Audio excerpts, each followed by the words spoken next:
I always drink these turmeric shot things from Costco when I'm sick, like respiratory infection type stuff. And I went down this rabbit hole of like, what does turmeric actually do at a cellular level? And it was really interesting, so I thought I'd share it with you. So the active ingredient in turmeric is called curcumin, and I think it's similar to like the Arabic word we use for turmeric.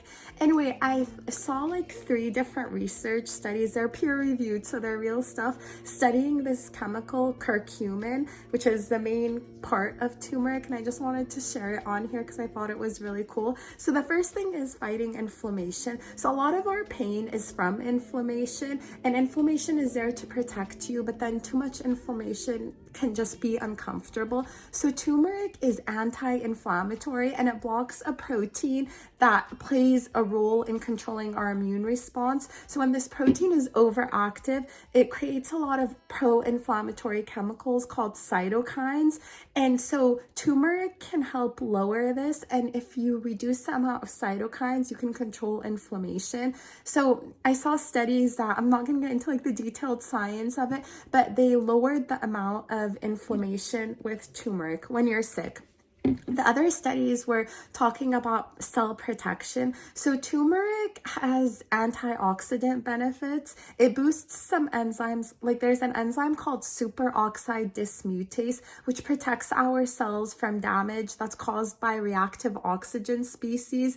These are harmful molecules that are produced during an infection and stress, and they can damage our cells if they're not neutralized. So by boosting these enzymes, turmeric can help with that by helping fight off radical oxygen species. And then finally, it just helps with your immune system overall. So we call that immunomodulatory effects. So it means that it regulates our immune system's activity by influencing various white blood cells like macrophages. And so by helping make these cells function better, you can get rid of the pathogen. So basically there was pro-inflammatory studies, anti-inflammatory studies, and then finally I thought this one was really cool. So students yesterday were learning about something called quorum sensing.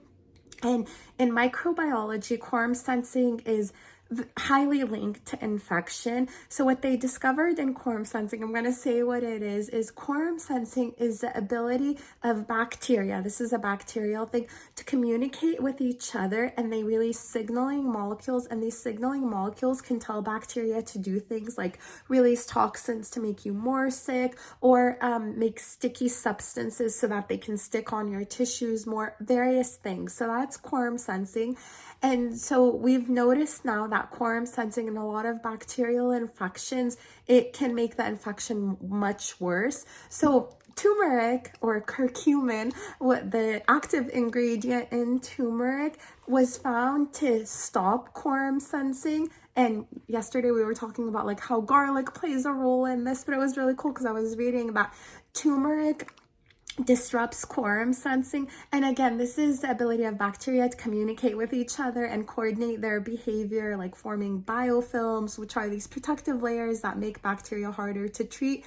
So for example, what they found is there's bacteria like Pseudomonas aeruginosa, which causes really bad lung infections, and it relies on quorum sensing. So this can inhibit quorum sensing, and so can other things like garlic and various other things. So I guess turmeric is good. It's anti-inflammatory. It helps with enzymes that stop reactive oxygen species, and then it helps modulate or make your immune system better. So if the turmeric companies want to sponsor me, I wouldn't mind.